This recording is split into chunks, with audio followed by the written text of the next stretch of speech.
What's going on, community?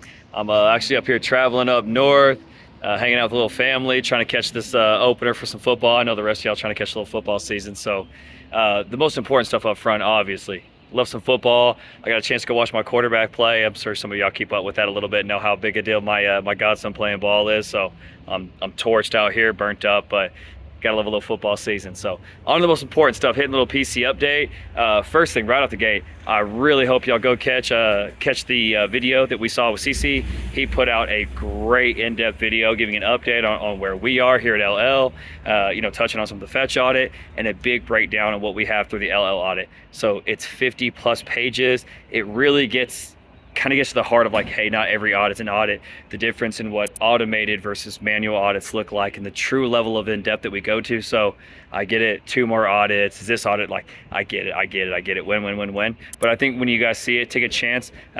One, if you're obviously in the win mode, it makes sense on why our timelines are the way they are, why our stuff takes time, why a project at this scale is a little different than, some of the things you can just shuffle out real fast.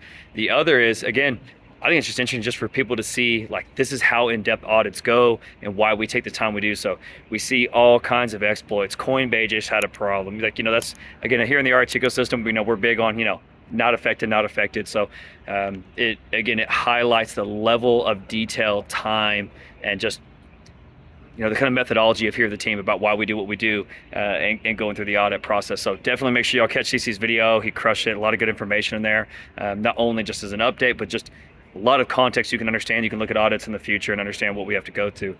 And then here at the Pulse Chain, man, as far as for stats, it's been a solid week. So we cleared 40,000 validators. Again, over and over. We see our engagement metrics across most of social media, our daily transaction volume. It's huge. Now, again, some of that might be from the PDI guys. We don't want to give them too much crazy.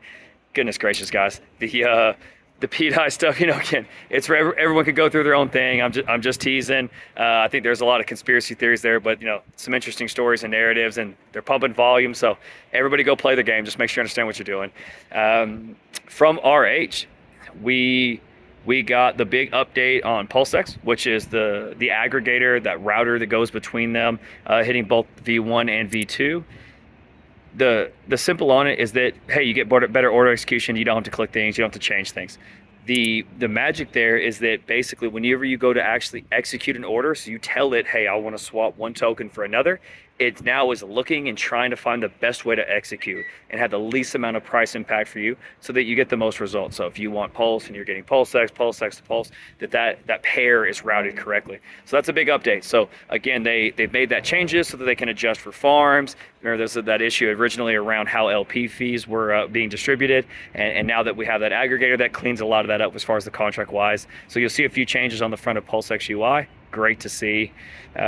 We did see a couple of cool things on Block Explorer. So again, we have all been super critical of the Block Explorers. We've seen Brett and a few of those guys at the team doing really good work. They're pushing some updates. It's going faster. And then there are 2 teams now that are looking at launching another Block Explorer. So that'll be huge to see. Block Explorers are great infrastructure. And I've talked about this in some private conversations with a few different teams. We don't touch code. We touch Block Explorers and we touch DEXs, right? So having the Block Explorer updated, having competing Block Explorers from other teams, seeing everyone building and touching these things, that's pretty worthwhile. Because that's what we touch, right?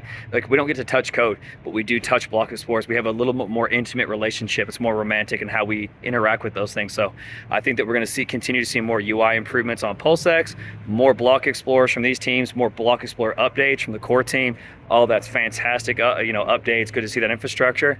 And then we'll probably want to break this down in another video, but we see RH go in depth. He dropped a couple of not necessarily threats, but really big tweets that touch on, some people would say it's kind of like where he's going to go with his SEC case. And I do think that's a part of it, but I think a huge part of it is just really his stance and philosophy and for a lot of the case we have going on. So there's the Tornado Cash development, there's XRP, there's a few amicus briefs around investment contracts, some of this big terminology.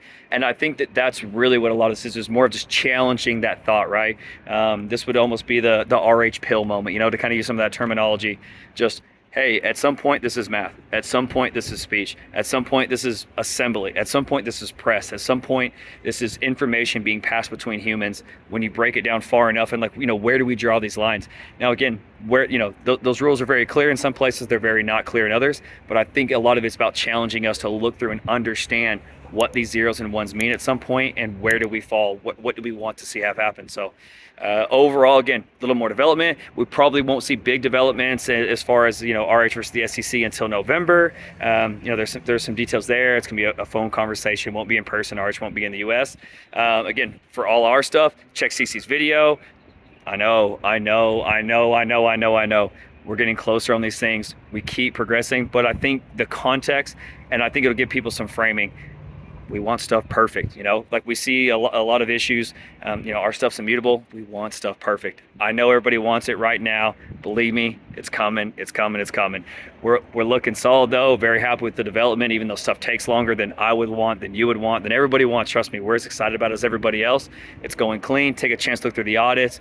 Again, the metrics on everything are looking strong. Price comes with time. It is what it is. And I think if you look across the ecosystem, there's a lot of cross currents. We're seeing, MetaMask push. We're seeing PayPal lean. Again, we're going to keep seeing cross currents, but I think we just got to keep our eye on the prize, keep building, moving forward, and wait for our team and the rest of these guys to get on the chain as well, add some more transactions and volumes. Y'all let me know what y'all think. It's another good update. I'll catch y'all next week.